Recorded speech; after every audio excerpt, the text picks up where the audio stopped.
नमस्कार, जय काली ओम काली। मैं डॉक्टर उमंग परेख, स्वागत है आपका ऑकल्ट साइंस में। आज फिर से हम मन, बुद्धि और ज्ञान के बारे में थोड़ी सी चर्चा करेंगे, ठीक है। तो देखिए, जो मन का कारण है वो मान्यता का कारण है, इच्छाओं का कारण है। मन में जो भी मान्यताएं होती है, आपकी मान्यता जो होती है वो कोई पॉलिटिकल पार्टी के प्रति भी हो सकती है, रिलीजन के प्रति भी हो सकती है, या कोई व्यक्ति विशेष के प्रति भी हो सकती है।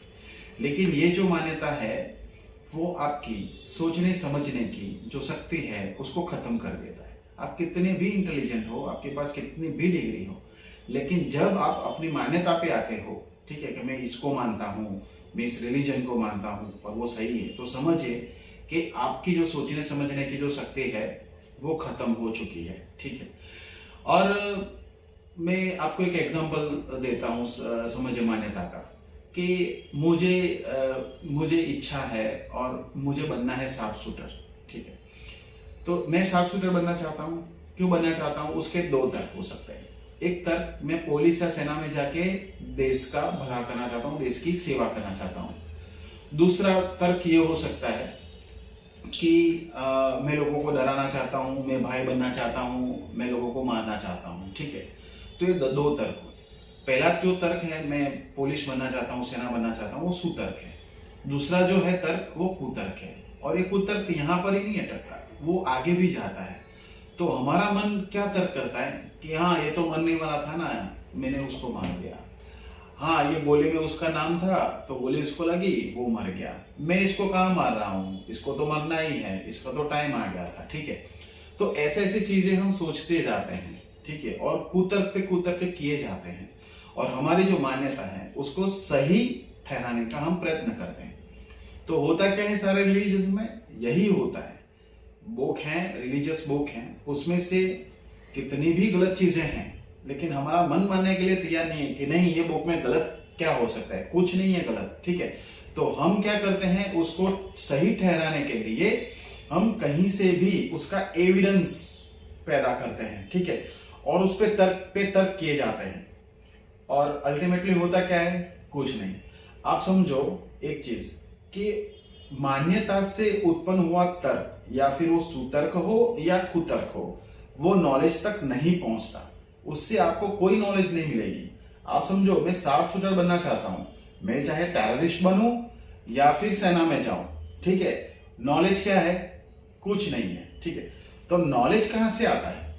कि जब आप न्यूट्रल होके, मान्यताओं को छोड़ के, और आप सोचते हो किसी चीज पे, तो ही आप एक नॉलेज पे पहुंच सकते हो, एक ज्ञान के स्तर पर आप पहुंच सकते हो। हाँ, ज्ञान में भी दो चीजें हैं, एक तो कंस्ट्रक्टिव यूज ज्ञान का करना और दूसरा डिस्ट्रक्टिव यूज करना। जैसे कि मुझे न्यूक्लियर मिसाइल बनाना आता है, मैंने न्यूक्लियर मिसाइल बनाई, तो मैं क्या करूंगा, मैंने इसलिए बनाई है कि मेरा देश सुरक्षित रहे, ठीक है। तो ये नॉलेज का मैंने जो यूज किया, उससे विजडम होगा, विजडम बनेगा, ठीक है, यानी शांति फैलेगी। दूसरा समझिए कि मैंने न्यूक्लियर मिसाइल इसलिए बनाई है कि भी मैं लोगों को डराना चाहता हूँ, लोगों को मारना चाहता हूँ, एक बात है, ठीक है, पूरी दुनिया पे राज करना चाहता हूँ। तो ये नॉलेज का, ये ज्ञान का अनवाइज यूज हो गया, ये यूज डिस्ट्रक्टिव यूज हुआ, तो पूरी दुनिया अनवाइज फैल जाएगा, ठीक है। तो ज्ञान में भी क्या है कि नॉलेज का दो यूज हो सकता है, या आप उसका कंस्ट्रक्टिव यूज करते हो या फिर उसका डिस्ट्रक्टिव यूज करते हो, ठीक है। तो हमेशा आप याद रखिए, आप सब चीज छोड़ दीजिए, व्यक्ति विशेष छोड़ दीजिए, आप जो है पॉलिटिकल पार्टी को छोड़ दीजिए, आप रिलीजन्स को छोड़ दीजिए, और आप शांति से सोचिए कि सही क्या है। शांति से तर्क कीजिए, एक एक चीज पे आप तर्क कीजिए, न्यूट्रल होके कीजिए, तो आपको सत्य पता चलेगा। तो आपको लगेगा, ठीक है, कि दुनिया में एक्चुअली रिलीजन की कोई जरूरत नहीं है। एक बात है, सही बोल रहा हूं, रिलीजन की कोई जरूरत नहीं है। ये मैंने जो तर्क किया है और उससे मुझे जो पता चला है, ठीक है, उसकी मैं बात कर रहा हूं। आपका इंडिविजुअल परसेप्शन, आपका कुछ भी हो सकता है, ठीक है। Okay, done. नेक्स्ट वीडियो में अभी ज्ञान, बुद्धि और जो तर्क है उस पे मन की बात जो है वो नहीं करेंगे, अब डायरेक्टली हम पॉइंट पे जाएंगे। नेक्स्ट वीक में साइंस में ज्ञान किसको कहा जाता है, नंबर 1, और स्पिरिचुअल साइंस में ज्ञान किसको कहा जाता है, उस पे हम बात करेंगे। Thank you very much. नमस्कार।